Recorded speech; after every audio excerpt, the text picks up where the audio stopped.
Have you ever noticed how some people can say no without feeling guilty? They don't raise their voice, they don't argue, they don't apologize for existing. They simply say, I can't do that today.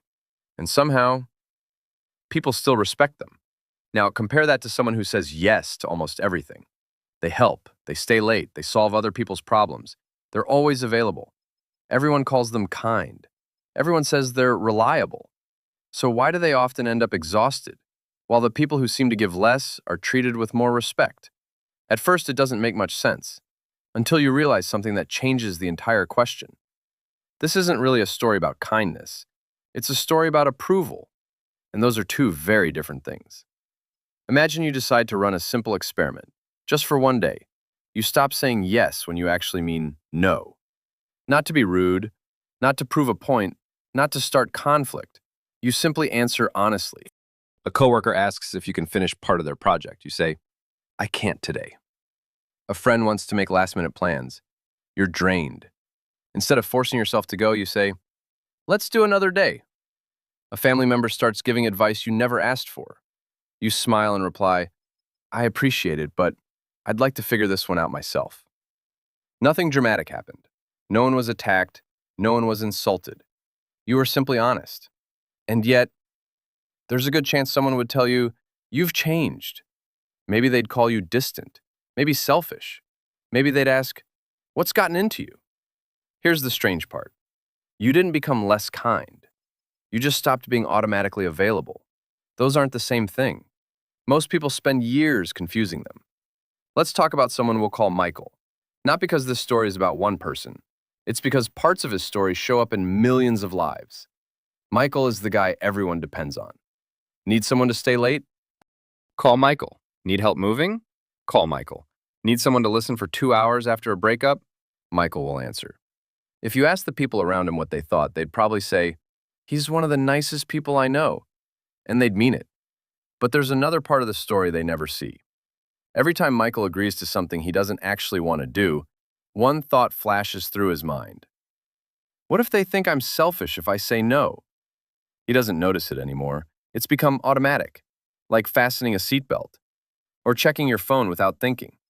The decision feels natural, but it isn't. It's driven by something deeper, not generosity, fear. Not fear of conflict, fear of disappointing people. That difference is small enough to ignore, until it starts shaping your entire life. Here's something worth paying attention to. Very few people wake up one morning and decide, I'm going to ignore my own needs from now on. That's not how it happens. It happens quietly, one small compromise at a time. You stay late because it would feel awkward to leave. You answer emails on vacation because you don't want to seem difficult. You lend money even though it makes you uncomfortable. You agree to dinner when what you really need is sleep. None of these moments seem important, but they have something in common. Every single one teaches your brain the same lesson. Keeping other people comfortable matters more than listening to yourself. Repeat that lesson enough times, and eventually you stop asking yourself what you actually want. Not because you've changed, because you've stopped checking. There's a question I'd like you to think about. When was the last time you agreed to something and then hoped the other person would cancel? Think about that for a second.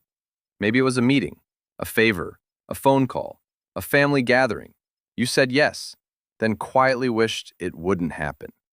If you've ever done that, you're not alone. And it's probably not because you're lazy. It's because part of you has learned that disappointing yourself feels safer than disappointing someone else. That's an expensive lesson. Most people don't realize they're paying for it until years later. As children, many of us were praised for being easy. Easy to babysit, easy to teach, easy to manage. Adults loved kids who didn't argue, who didn't complain, who shared their toys, who stayed quiet. There's nothing wrong with learning kindness. The problem begins when kindness quietly turns into self-erasure. Those are not the same thing. Kindness says, I want to help. Self-erasure says, I have to help or I won't be enough. One comes from freedom, the other comes from fear. From the outside, they often look identical. Imagine a beautiful house, warm lights in the windows, friends stop by for coffee, neighbors feel welcome. It's the kind of place everyone loves visiting. Now imagine something else. The front door has no lock. Anyone can walk in. Anyone can help themselves to what's inside. Some people stay longer than they should. Some forget to say thank you. Some leave a mess behind. The owner keeps telling himself, I'm just being welcoming. Until one day, he walks into his own home and realizes it no longer feels like his. Here's the question. Was the problem that he was generous, or was the problem that generosity had no boundaries? Hold on to that image because we'll come back to it later. When Michael started his first full-time job, he wanted to make a good impression, so he volunteered. He stayed late. He covered shifts. He helped everyone. At first, people noticed. His manager thanked him. His coworkers appreciated him. It felt good. Then something changed. Not overnight, slowly. Whenever extra work appeared, people looked at Michael. Weekend shift? Michael. Urgent deadline? Michael. Someone forgot to finish their report? Michael. One evening, while driving home long after sunset, he caught himself asking a question he'd never asked before. If I stopped doing all this, would people still value me? That question hit harder than he expected, because for the first time, he wasn't wondering whether people appreciated his help. He was wondering whether they appreciated him. And those are very different things.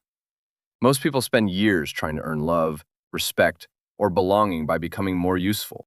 But what if usefulness was never meant to be the foundation of your worth? What if the more you try to prove your value, the more impossible it becomes to feel valuable? That's where this story really begins. Because once you understand the difference between being loved and feeling useful, you start seeing your relationships through an entirely different lens. There's something we rarely question.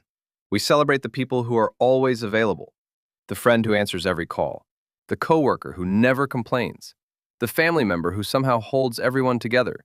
We admire them, we rely on them, we even tell them how grateful we are. But there's a question almost nobody asks. Who takes care of the person everyone depends on?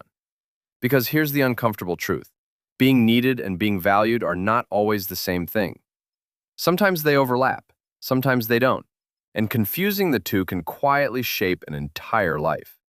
Imagine carrying a backpack. Every time someone asks for help, you place another stone inside, a small favor, another responsibility, one more promise. You barely notice the first few, then months pass, years. The backpack gets heavier. Your shoulders begin to ache. You feel tired all the time. Not because you're weak, because you've been carrying more than you were ever meant to. Now imagine someone walks up and says, "Could you carry just one more thing? It's only one stone. It doesn't look heavy." So you say yes. They don't see the 50 stones already inside. And here's the important part. Most of the time, they aren't trying to ignore your burden. They simply can't see it. People judge what they can observe, not what you silently carry. If you've spent years saying, "I'm fine," then the world has very little reason to believe otherwise. One of the biggest myths about healthy relationships sounds like this. If people really cared about me, they would notice I need help. Sometimes they do. Many times they don't. Not because they don't care, because human attention is limited. Every person is carrying their own deadlines, their own worries, their own invisible backpack. We often assume others can hear the conversation happening inside our heads. They can't. They only hear the words we actually say. If your words are always, "Don't worry about me," "It's okay, I've got it," then don't be surprised if people believe you. This is one of the hardest lessons to accept. Silence is often interpreted as agreement, not as suffering. There's another habit that quietly steals your energy: explaining yourself too much. Imagine someone invites you somewhere. You don't want to go. Instead of saying, "Thanks for inviting me, but I can't make it," you hear yourself saying, "I'm really sorry. It's just that I've had a crazy week, and tomorrow I have to wake up early, and I haven't been sleeping well, and I still need to." Notice what just happened. You weren't sharing information. You were asking for permission, as if your decision only becomes valid when someone else approves of your reasons. Here's something worth remembering. A respectful explanation can strengthen a relationship. A desperate justification often weakens your confidence. There's a difference. One comes from openness. The other comes from fear. Think about someone you deeply respect. Not someone who's famous, not someone who's intimidating, someone whose presence makes you feel calm. Now ask yourself something. How often do they rush to defend every decision they make? Probably not very often. Confident people don't explain less because they're arrogant. They explain less because they trust that every choice doesn't need a courtroom. They know that disappointing someone occasionally is part of having an honest life. And honesty creates something that constant people-pleasing never can: predictability. You always know where you stand with them. Their yes means yes. Their no means no. You never have to wonder what they secretly feel. Ironically, that's one of the reasons people trust them. Let's go back to Michael. A few months after starting his job, something happened that seemed insignificant. His manager walked over and asked, "Can you stay another hour?" Michael wanted to say no. He had dinner plans with his sister. They'd been trying to get together for weeks. He looked at the clock. He looked at his phone. Then he heard the familiar voice in his head. "It's only an hour. Don't make this awkward. They'll remember that you helped." So he stayed. His sister texted, "No worries, we'll figure out another time." She meant it, but the dinner never happened. The next week she was traveling. The week after that, Michael was busy. A month later, she stopped asking. It wasn't because she was angry. She simply assumed he never had time. That's how life often changes, not through dramatic endings, but through small moments that quietly stop repeating. One of the greatest costs of people-pleasing isn't resentment, it's absence. The absence of your own priorities. The absence of your own voice. The absence of moments you'll never get back. When you always choose everyone else's urgency, your own life slowly becomes something you keep postponing. You tell yourself, "I'll rest after this project. I'll start that hobby next month. I'll make time for myself when things calm down." But life has a habit of replacing one emergency with another. If you keep waiting for the perfect moment to choose yourself, you may end up waiting forever. Here's a question that changed the way I think about boundaries. Imagine someone you love comes to you and says, "I'm completely exhausted. I haven't had a day off in months. I feel guilty every time I say no." Would you tell them, "You should keep sacrificing yourself. That's what good people do"? Probably not. You'd tell them to rest, to slow down, to take care of themselves. So why is it so hard to offer yourself the same compassion? Why do we so often become kinder to strangers than to the person we live with every single day, ourselves? There's another misunderstanding worth clearing up. Boundaries are often described as something you build to keep people out. I don't think that's what they're for. Think of a river. What gives it strength isn't just the water, it's the banks that guide it. Without them, the water spreads in every direction. It becomes shallow. It loses its force. Boundaries work the same way. They don't reduce your kindness, they give it direction. They allow you to help because you choose to, not because you're afraid of what will happen if you don't. That's a completely different kind of generosity. One is driven by anxiety, the other by freedom. And people can feel the difference, even if they never talk about it. So here's something I'd like you to try. The next time someone asks you for something, don't answer immediately. Take one slow breath. Then ask yourself one simple question. If I weren't afraid of disappointing anyone, what would my honest answer be? Maybe you'll still say yes. Maybe you'll say no. Either answer is fine. What matters is that, for the first time, the decision belongs to you. Because every meaningful change begins long before your words change. It begins the moment your loyalty shifts, away from the fear of losing approval and back toward the quiet voice you've been ignoring for far too long. And once that voice becomes impossible to ignore, everything else starts to change. There's a sentence that sounds harmless, almost responsible, almost mature. I'll deal with my own needs later. Later when work slows down. Later when the kids are older. Later when money is better. Later when everyone else is okay. The problem with later is that it has an incredible ability to turn into years. One day you look around and realize you've become an expert at taking care of everyone else's life, while slowly drifting away from your own.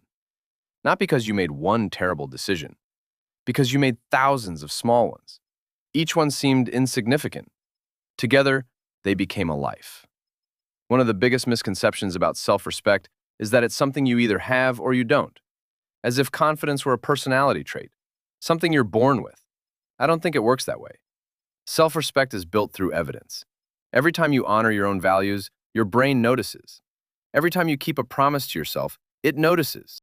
Every time you say no when you mean no, it notices that too.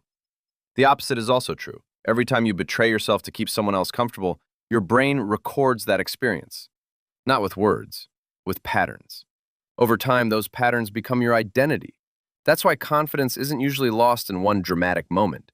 It's worn away through repetition, one compromise after another.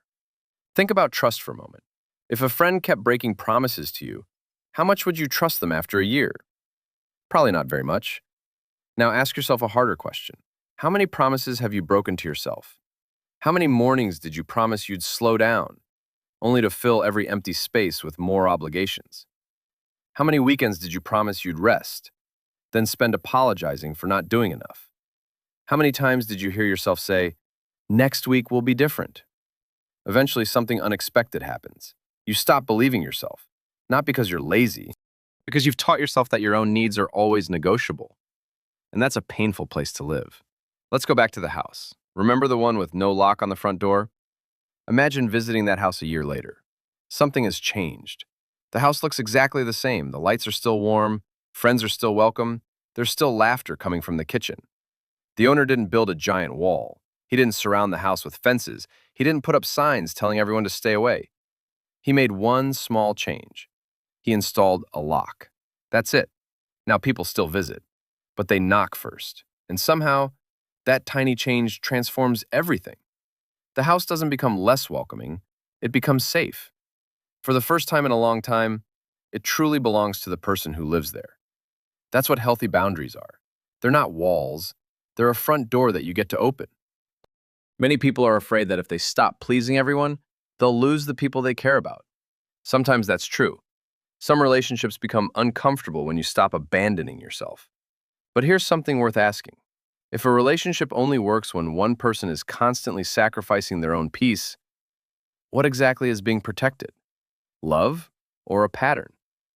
Healthy relationships can survive honest conversations. Healthy friendships can survive the occasional, "not today." Healthy families can survive respectful disagreement.